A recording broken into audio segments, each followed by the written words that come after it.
Assalamualaikum warahmatullahi wabarakatuh. Halo teman-teman pecinta satwa.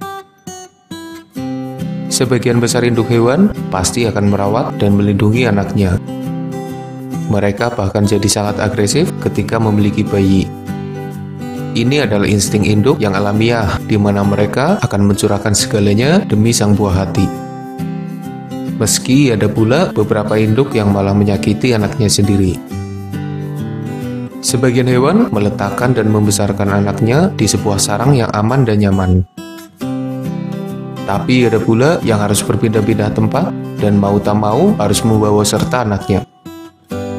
Dalam video ini, admin akan membagikan informasi tentang teknik induk hewan saat membawa anak-anak mereka.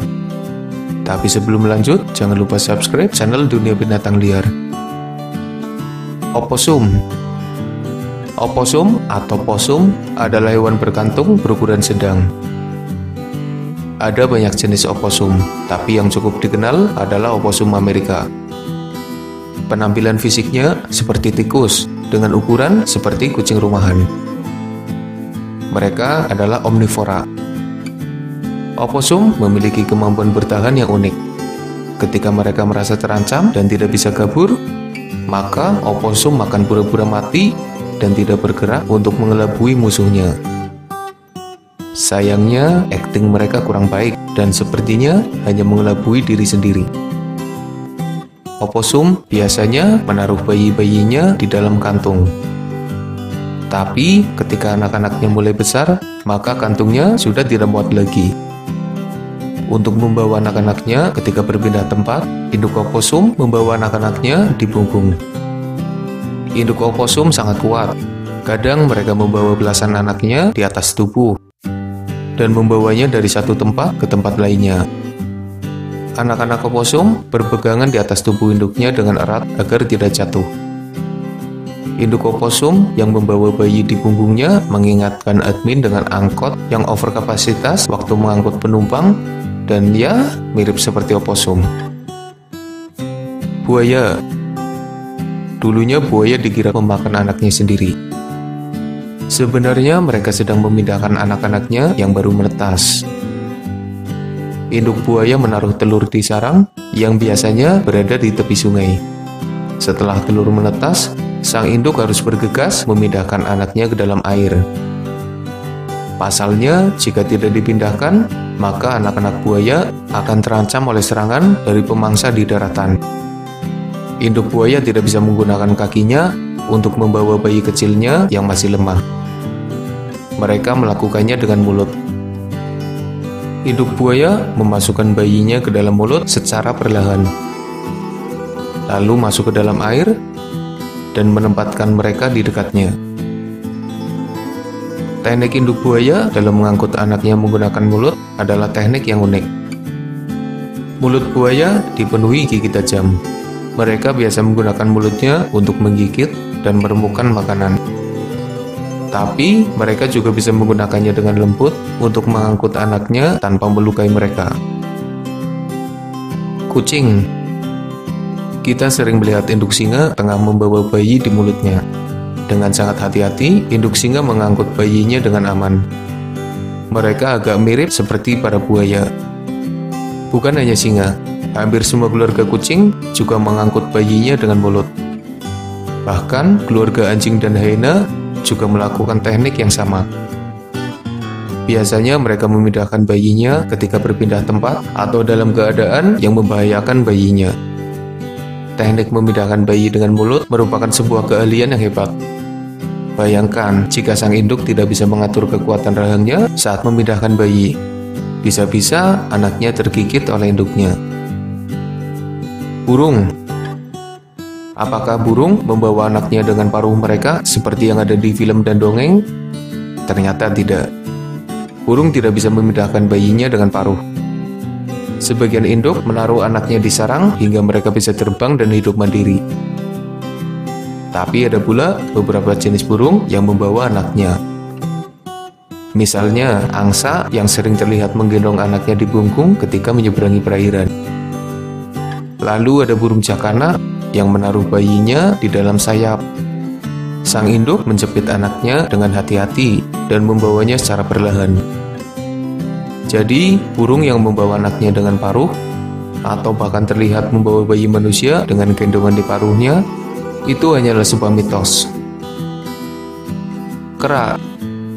Keluarga kera biasanya membawa bayi mereka dengan teknik yang mirip seperti manusia. Mereka menggunakan tangannya untuk membawa anaknya. Kadang para kera juga menggendong bayinya di punggung atau di perut. Hebatnya, tanpa menggunakan gendongan, mereka tetap bisa membawa bayinya dengan aman. Meski saat berlari, memanjat pohon, dan bahkan melompat.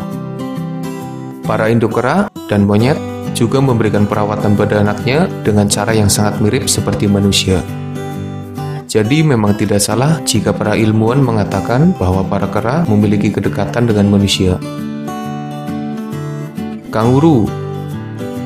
Kanguru adalah hewan berkantung dengan ukuran terbesar. Mereka hidup di sebagian besar wilayah Australia. Selain cara bergeraknya yang unik, kanguru juga dikenal karena kantungnya yang berukuran besar. Induk kanguru sering memasukkan anaknya ke dalam kantung di perutnya. Sang induk menyembunyikan anaknya di dalam kantung agar aman. Mereka juga tetap bisa melompat seperti biasanya, meski di kantung ada bayi kecilnya. Sepertinya kantung kanguru memang sudah terdesain dengan sangat aman dan nyaman untuk membawa bayi mereka. Berang-berang.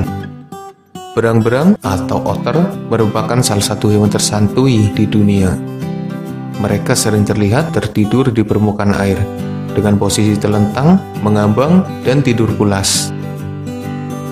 Mengingatkan pada sosok kentung dan kentang dalam film Tuyul dan Mbak Yul. Berang-berang juga sering membuat para jomblo sakit hati dengan keromantisan mereka.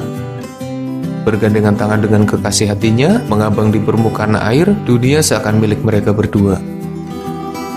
Induk berang-berang juga memiliki teknik unik saat mengangkut anaknya. Mereka mengambang di permukaan air dengan menaruh anaknya di perut. Induk berang-berang biasanya memeluk anaknya ketika mereka tertidur di permukaan air. Sepertinya berang-berang sangat menikmati momen mengambang di permukaan air. Terenggiling. Terenggiling atau pangolin adalah hewan yang unik karena tubuhnya dipenuhi sisik keras. Sisik terenggiling terbuat dari bahan keratin yang sangat kuat. Sayangnya, karena sisik itu pula, terenggiling terancam punah karena terus diburu oleh beberapa orang. Terenggiling akan menggulung tubuhnya seperti bola untuk melindungi diri saat terancam. Mode perlindungan ini hampir sempurna karena para pemangsa biasanya tidak mampu menembus sisik terenggiling. Induk terenggiling juga punya teknik unik ketika membawa anaknya. Mereka sering menempatkan anaknya di bagian ekor. Biasanya anak terenggiling akan menempel erat di pangkal ekor induknya. Pergerakan sang induk juga sepertinya tidak terganggu dengan anak yang ada di ekornya.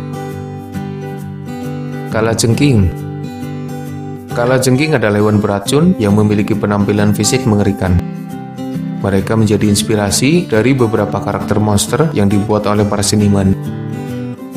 Dengan bentuk tubuh yang terlihat sangat kuat, 8 kaki, dan 2 capit besar, serta ekor yang memiliki ujung tajam dan bisa menyuntikkan racun, kalajengking adalah momok yang menakutkan. Kalajengking biasanya melahirkan cukup banyak anak berukuran kecil. Ketika sang induk akan berpindah tempat, ia menaruh anak-anaknya di atas punggung. Lalu sang induk akan berjalan perlahan dengan muatan bayi-bayinya yang masih kecil itu. Pergerakan kalajengking cukup stabil, sehingga anak-anak di punggungnya tetap aman saat sang induk bergerak. Celurut.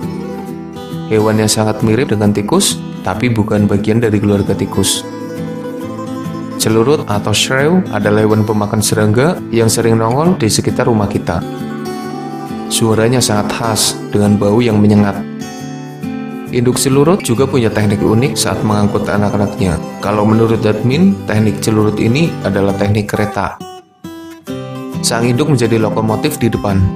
Anak pertama menggigit dan berpegangan pada ekor induknya. Anak kedua berpegangan pada ekor anak pertama, dan seterusnya. Mereka berpegangan erat, sambung menyambung menjadi satu. Ketika induk celurut membawa anak-anaknya, mereka seperti sebuah kereta yang sedang melaju. Dari sekian teknik induk hewan saat mengangkut anaknya, mana yang menurutmu paling hebat? Kalau admin sih, salut sama induk oposum yang mengingatkan masa kecil admin saat naik angkot dan admin harus bergelantungan di atas angkot, mirip seperti anak oposum yang sedang berpegangan pada induknya.